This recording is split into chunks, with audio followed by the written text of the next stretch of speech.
वालेकुम स्टूडेंट्स, आज हम लोग जो है अपना एंटोमोलॉजी कवर करने जा रहे हैं, कम्युनिटी मेडिसिन का पार्ट। इससे पहले मैंने आप लोगों को रिसर्च स्टडीज़ के बारे में बताया कि कौन कौन सी रिसर्च स्टडीज़ होती हैं और आप किस तरीके से जो है वो उन्हें परफॉर्म कर सकते हैं। ठीक है, तो ये सारी वो चीज़ें हो गई। अब हम सिस्टमेटिक एपिडेमोलॉजी की तरफ जा रहे हैं।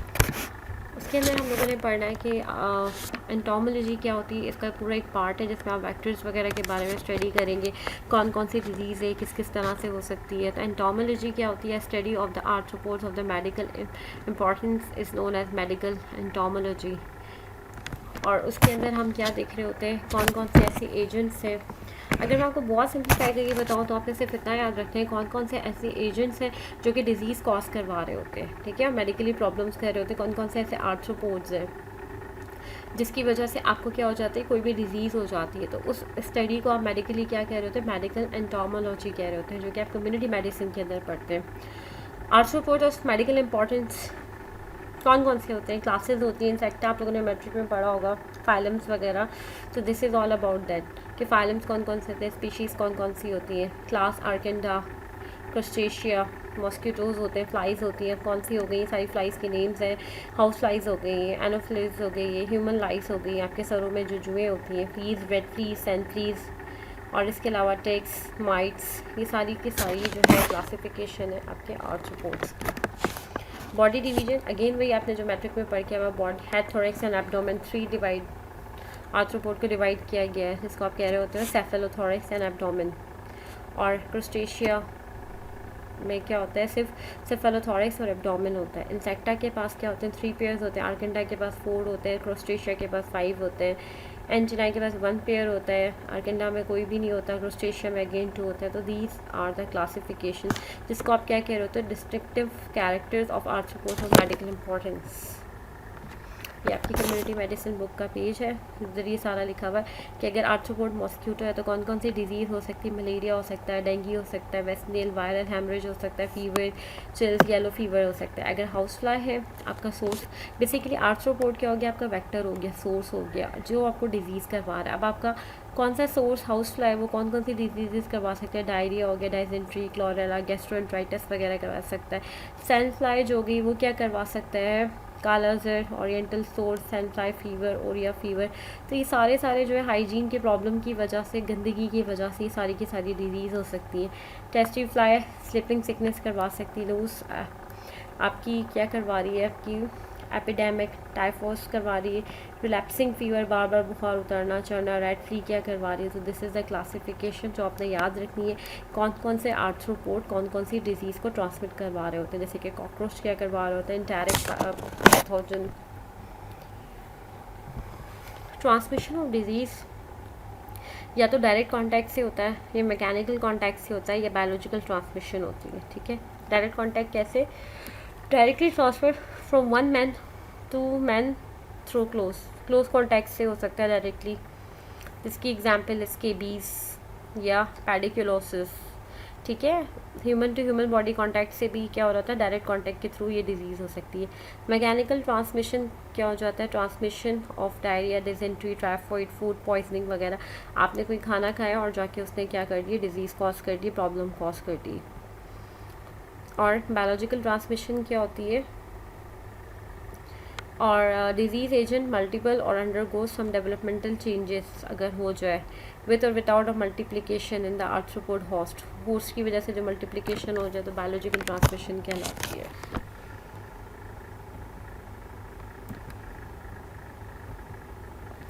वेक्टर क्या होता है, विच ट्रांसमिट इन्फेक्शन, जो आपको ट्रांसमिट करवा रहा होता है इन्फेक्शन को, थ्रू द स्किन हो गया, म्यूकस मेम्ब्रेन हो गया, काटने के बाद जिस तरह से आपका डेंगू हो जाता है या आपका मॉस्किटो हो जाता है। और बाय इन्फेक्टिव मटेरियल क्या करता है, वो बाइट करता है, इन्फेक्टिव मटेरियल इंसर्ट कर देता है स्किन के अंदर, या वो फूड के ऊपर जाके इंसर्ट कर देता है सारा जो है, और उसके बाद आप क्या हो जाते हैं, इफेक्ट हो जाते हैं। एक्सट्रिंसिक इंक्यूबेशन पीरियड क्या होता है, period of time necessary for the development of the disease agent in the arthropod host. आपको या किसी भी पेशेंट को मलेरिया ने डेंगू ने या मॉस्किटो ने बाइट कर लिया। अब बाइट करने से लेके जब तक डिजीज़ डेवलप नहीं होती उस सारे पीरियड को आप क्या कहते हो, एक्सट्रिंसिक इंक्यूबेशन पीरियड कह रहे होते हैं। ठीक है। डेफिनेटिव होस्ट क्या होते हैं? Host in which the sexual cycle of the agents occur. Definitive host वो होता है जिसके अंदर इनका एक पूरा साइकिल चलता है। और इंटरमीडिएट होस्ट कौन होता है? जहाँ asexual cycle of the agent जो occurs is called. Asexual cycle हो तो आप इंटरमीडिएट है, और अगर डायरेक्ट हो, सॉरी, अगर सेक्सुअल साइकिल चल रहा हो तो वो कहलाता है डेफिनेटिव होस्ट। इन्फेस्टेशन क्या होती है? The lodgement development and reproduction of the arthropod. ठीक है, अभी साइकिल पूरा शुरू हो गया, अभी इनकी सेल डिवीजन होना शुरू हो गए, डिवाइड होना शुरू हो गया। इस पूरे पीरियड को आप क्या कहते हैं? इन्फेस्टेशंस कह रहे होते हैं। टर्मिनोलॉजी, रिलेक्सेशंस आपको याद होनी चाहिए। आर्थ्रोपोड कंट्रोल करने के क्या प्रिंसिपल्स हैं? सबसे पहले ये है कि आपके एनवायरनमेंट पे आपने बहुत कंट्रोल रखना पड़ेगा। ठीक है, अपने एनवायरनमेंट को आपने बहुत क्लीन रखना पड़ेगा through the sanitation, through the cleaning. उसको साफ़ सुथरा आपने रखना पड़ेगा। कैसे? Elimination of the breeding places, जहाँ जहाँ वो इकट्ठे हो सकते हैं, गंदगी हो गई है, ठीक है, या पानी वगैरह हो गया, जहाँ जहाँ वो इकट्ठे हो सकते हैं उनको आपने क्या करना है? एलिमिनेट करना है। फिलिंग एंड ड्रेनेज वगैरह प्रॉपर होना चाहिए। आपने देखा होगा बारिशों के दिनों में जब सैनिटेशन प्रॉपर नहीं होती, गंदगी इकट्ठी हो जाती है, तो डिफरेंट डिजीज़ क्या होती है? उनकी आउटब्रेक हो जाती है, वो इसी वजह से होती है। लीकेज ना हो आपके पाइपलाइन की जो वाटर सप्लाई होती है, और जो वेस्ट वगैरह होता है, गार्बेज होता है, उसका प्रॉपर डिस्पोजल हो रहा हो, ठीक है, क्लीननेस हो रही हो, हाउस आपके साफ़ सुथरे। केमिकल कंट्रोल आप क्या कर सकते हैं? आप केमिकली क्या करते हो? एजेंट को स्प्रेड करते हो। जैसे आपने देखा होगा डेंगू मार स्प्रे, मच्छर मार स्प्रे, तो ये सारी चीज़ें होती हैं। ऑर्गेनोक्लोरीन होता है, ऑर्गेनोफॉस्फोरस होता है, एंड कार्बामेट होते हैं। ये केमिकल्स होते हैं जो कि स्प्रेड आउट किए जाते हैं, छिड़के जाते हैं डिफरेंट एरियाज़ के अंदर। To avoid undue environmental pollution, replace gradually the highly persistent compound such as DTX। Biodegradable, environmental free जो है ना, वो टॉक्सिन्स का स्प्रे होता है ताकि आपको उससे नुकसान ना हो, क्योंकि हर जगह बच्चे भी होते हैं, प्रॉब्लम भी होता है। और ये क्या होता है? टॉक्सिक फ्री और ओजोन फ्री, आपके ओजोन को भी इफेक्ट नहीं करते। बायोलॉजिकल कंट्रोल आपने करना है। Use of larvivorous fish specially gambusia. आपने जो है ये फ़िश को क्या करना है? आपने जो है ना उसको फ़िश को जो है ना वो ग्रो करना है कल्चर के अंदर, जिसका नाम है गैम्बोसिया। तो वो बायोलॉजिकल कंट्रोल के लिए बहुत अच्छी होती है। जेनेटिक कंट्रोल आप किस तरह से कर सकते हो? Sterile male technique, cytoplasmic incompatibility of chromosomal translocation, ये जेनेटिक कंट्रोल होता है जो जीन के थ्रू होता है। आजकल का जो मेथड आ गया है, insect growth regulators, chemo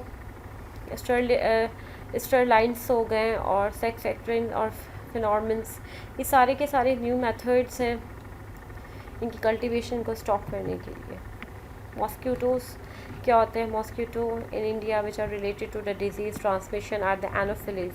anopheles female mosquito जो है वो सोर्स होती है आपको क्या? मलेरिया ट्रांसमिट कराने में।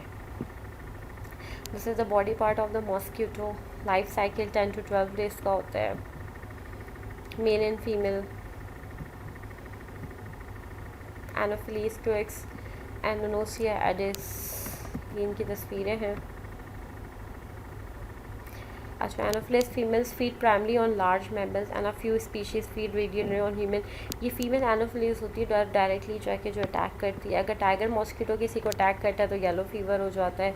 अगर Culex include a complex known as house mosquito कर रहा होता है तो फिर क्या हो जाता है? लेकिन आप डिजीज़ नहीं डेवलप कर रहे होते। Habits of mosquitoes, feeding habits, males never bite, आपको बताया फीमेल्स करती है। Females on the contrary are haematophagous, जो कि आपके ब्लड को पीती हैं। They require a blood meal, उनको ब्लड चाहिए होता है 1 in 2 or 3 days for the development of egg, 2 से 3 दिन के लिए। ठीक है, क्यों? ताकि वो अपने एग्स को क्या कर सके, उनके एग्स क्या हो सके? डेवलप हो सके। टाइमिंग ऑफ बाइटिंग क्या होता है? इवनिंग होता है और in the early part of the night. जैसे आपने देखा होगा मगरिब का टाइम है, शाम होना शुरू होती है, वो उनका बाइटिंग टाइम होता है। रेस्टिंग हैबिट्स क्या होती है? Rest indoors and some outdoors. जो इंडोर्स में रेस्ट करें अपने घरों में उनको एंडोफीलिया कहते हैं, जो आउटडोर्स में होते हैं पार्क्स वगैरह में उसको एक्सोफीलिया कहते हैं। डार्क कॉर्नर्स और हाउसेज, अपर पार्ट्स, वॉल्स, बिहाइंड पिक्चर्स, ये वो सारी जगह हैं जहाँ पे ग्रो कर रहे होते हैं। Breeding habit, anopheles prefer clean water for breeding. Anopheles mosquito को क्लीन वाटर चाहिए होता है, ठीक है, और उसके बाद दूसरा जो क्यूनेशन hibernate is an adult stage, कब इनमें हाइबरनेशन होती है एडल्ट स्टेज के ऊपर। डिस्पर्सल कब होती है, कब फैलते, do not generally fly far away the place where they breed, जहाँ पे ये पैदा होते हैं उससे वो ज़्यादा दूर तक नहीं जाते। ये लाइफ स्पेन क्या होती है, 8 से 34 डेज़ इनका लाइफ स्पेन होता है। मॉस्किटो बोर्न डिजीज़, अगर आपको किसी को भी क्यूलेक्स एनोफिलिस बाइट करती है तो फ्लेरिसिस वगैरह वायरल आर्थराइटिस हो सकता है। अगर एडीज करती है तो येलो फीवर, डेंगी और ये सारी चीज़ें हो सकती है। मेंसोनॉइड्स करती है तो ब्रूगिन फ्लेरिसिस। तो ये क्लासिफिकेशन भी और कौन कौन से डिजीज़ हो रहे हैं ये आपको याद होना चाहिए। अच्छा, how can you control mosquito control measures, anti larval measures होना चाहिए। लार्वास की फॉर्म के बाद ये मॉस्किटो में कन्वर्ट होते हैं तो उसी स्टेज के ऊपर इनको किल किया जा सकता है। एनवायरमेंटल कंट्रोल अच्छा, बायोलॉजिकल केमिकल वो मैं आपको ऑलरेडी बता चुकी हूँ। एंटी एडल्ट मेजर क्या होते हैं, रेजिडुअल स्प्रेज होते हैं जो घरों के अंदर किए जाते हैं। स्पेस स्प्रेज होते हैं जो कॉर्नर्स वगैरह में किए जाते हैं और इसको कंट्रोल किया जाता है। Protection against mosquito bytes, mosquito net होते हैं, स्क्रीनिंग, रेपेलेंट्स। तो ये पूरी क्लासिफिकेशन भी आपने याद करनी है। एंटी लार्वल मेजर्स क्या होते हैं, आपने एनवायरनमेंट को साफ़ सुथरा रखना है, पानी भर कर नहीं रखना है ताकि उन लोगों की ब्रीडिंग ऐसी जगहों पे ना हो। एडुकेट कलेक्शन, रिमूवल और डिस्पोजल ऑफ सेवरेज वेस्ट हो जाइए, मैं आपको सारी चीज़ें बता चुकी हूँ। वाटर होल्डिंग कंटेनर्स जो हैं वो ढके हुए हों, ठीक है, डिस्कार्ड कर दे, एम्प्टी पॉट्स वगैरह, ब्रोकन बोटल्स, कोकोनट शेल्स, ये सारी वो चीज़ें जहाँ पे जाके ये अपने एग्स को देते हैं और फिर वो ग्रो हो जाते हैं। एक्वेटिक प्लांट्स स्पेशली, ठीक है, उनके साथ क्या होता है, लार्वा अटैच होता है तो उनको आप रिमूव करना चाहिए क्योंकि उससे डिस्ट्रॉय हो सकता है। केमिकल कंट्रोल, मिनरल ऑयल्स के थ्रू, पैरास्क्रीन और सिंथेटिक इंसेक्टिसाइड्स हो गए। मिनरल ऑयल्स आपके कौन कौन से हो गए, diesel oil, fuel, kerosene, various fractions of crude oils. Application rate for 40 to 90 litres per hectare. Chemical control mineral oils के ज़रिए हो सकता है, ये पैरास्क्रीन के ज़रिए हो सकता है। और ये क्या कर रही होती है, किल्स मेनली एनोफिलोस लार्वा को जो है वो किल कर रही होती है। एक इनकी कुछ रिकमेंडेशन होती है जो एंटोमोलॉजिस्ट बता रहे होते हैं। सिंथेटिक इंसेक्टिसाइड्स जो कि इंसेक्ट्स क्लियर होते हैं, स्प्रेज वगैरह, मोर्टीन वगैरह जो आ रहे होते हैं उनके अंदर ये होते हैं और ये उसका फॉर्मूला बताया हुआ है कि उसके अंदर क्या क्या चीज़ें होती हैं। लार्विसाइड होते हैं, लार्वा को क्या कर देते हैं, बिल्कुल ख़त्म कर देते हैं। And also the least toxic, environmental free होते हैं तो टॉक्सिक भी इतना नहीं होता। बायोलॉजिकल कंट्रोल मैंने आपको बताया था, एक फ़िश आपको गम्बूजिया, एक फ़िश आपको क्या करनी होती है, ग्रो करनी होती है। तो ये क्या कहते हैं, लार्वा, जो पॉन्ड्स के अंदर जो ये लार्वा पड़े हुए होते हैं जिसकी वजह से क्या होता है, नदियों में जो है, नालों में जो है ना, मच्छर वगैरह पैदा हो जाते हैं। तो वेस्ट के अंदर ये ग्रो की जाती है गम्बूजिया, उनकी जहाँ छोटे छोटे पॉन्ड्स बने हुए, छोटी छोटी नदियों में, नालों में फिशेस छोड़ दी जाती हैं जहाँ पे मॉस्किटो के लार्वा वगैरह होते हैं, उसको खा जाती है। तो इसलिए वहाँ का इन्वायरमेंटल ये जो पार्क है वो बहुत हद तक फ्री हो जाता है through the mosquitoes. This fish can be use in borrow pits, sewage, oxidation pond, ornamental, ये पॉन्ड्स को साफ़ वगैरह भी लगती है और it work as a cleaning agent, ये क्लीनिंग फिश है basically. Anti adult major insect killers आ गए आपके, लिंडेन आ गए, मेलाथॉइन आ गई। अच्छा, ये सारे के सारे वो हैं जो कि एंटी एडल्ट मेजर है। और दूसरी बात ये है, मैं आपको एक और चीज़ बताती चलूँ, देहातों के अंदर या पेरीफ्रीज एरियाज़ के अंदर जो ज़्यादातर सुसाइडल अटैम्प होते हैं वो इन्हीं चीज़ों के यूज़ करने से होते हैं। इसका abusive use can leads to a person death, तो इसको एज अ सुसाइडल एजेंट्स भी इस्तेमाल किया जाता है। ये आपकी सिर्फ एक जनरल नॉलेज के लिए बात बताई गई है। स्पेस स्प्रेज होते हैं, आपने देखा होगा रोडों पे स्प्रे हो रहा होता है, फ्यूमिटेशन स्प्रे हो रहा होता है। तो ये सारे के सारे स्प्रेज होते हैं जो आपके गली मोहल्लों को भी जो क्या कर रहे होते हैं, प्रोटेक्ट कर रहे होते हैं, इंसेक्ट्स को क्या कर रहे होते हैं, किल करने के बाद। जैसे कि आपने देखा होगा कि डेंगू का एक सीज़न आता है, डेंगू बहुत स्प्रेड हो जाता है, उसके बाद क्या हो जाता है, स्प्रेज होना शुरू हो जाते हैं। जेनेटिक कंट्रोल क्या होता है, sterile male technique, cytoplasmic incompatibility, ये सारी की सारी जीन रिप्लेसमेंट होती है। कौन कौन से प्रोटेक्शन है अगेंस्ट मॉस्किटो बाइट्स के, नेट है आपके सामने, आपको मैंने बताया है। मॉस्किटो नेट क्या होती है, स्क्रीनिंग आपने करनी है, ठीक है, रेपेलेंट्स होने चाहिए। Thank you class for today's lecture. Did you know that science estimates there are over 8.7 million animal species around the world, with thousands of new species discovered every year? And with the growing global human population, environmental changes, and increases in animal travel, animals and humans are interacting in new ways. Because animals and humans rely on each other so much, This contact can enable diseases to spread between them.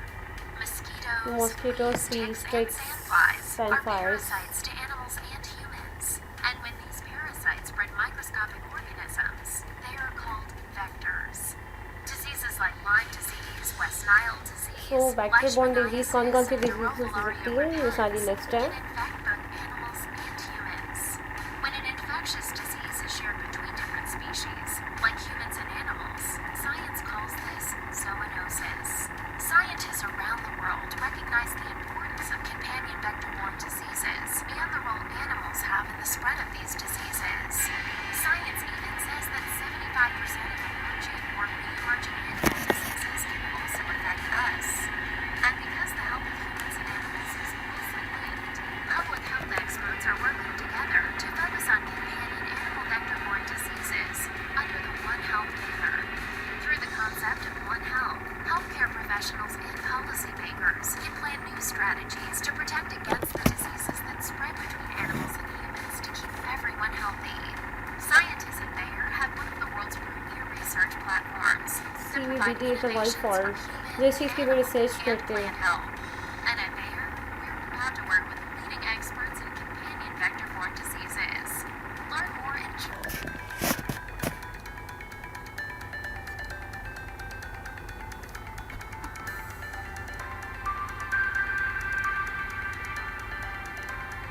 Who are the vectors who threat you at home and while you are traveling?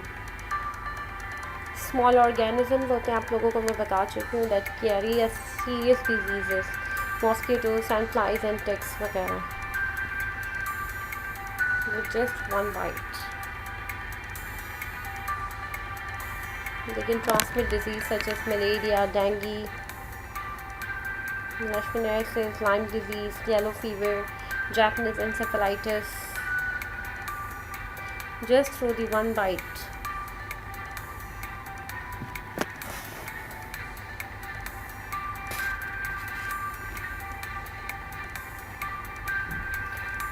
आप लोगों ने देखा होगा कि annually report किया जा रहा था, हज़ारों लोग, लाखों लोग जो हैं वो इन डिजीज़ की वजह से डेथ हो सकती है उनकी, और हो जाती है. विंडो स्क्रीन्स लगाएं, पानी को आप नहीं जमा करके रखें. Wear light coloured long sleeve shirt and trouser, darks पे ये ज़्यादा अट्रैक्ट करते हैं.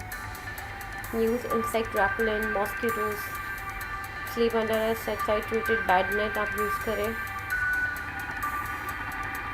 Gate rid of stagnant water from places where mosquito breeds, जैसे कि डेंगू वगैरह साफ़ पानी में बड़े होते हैं.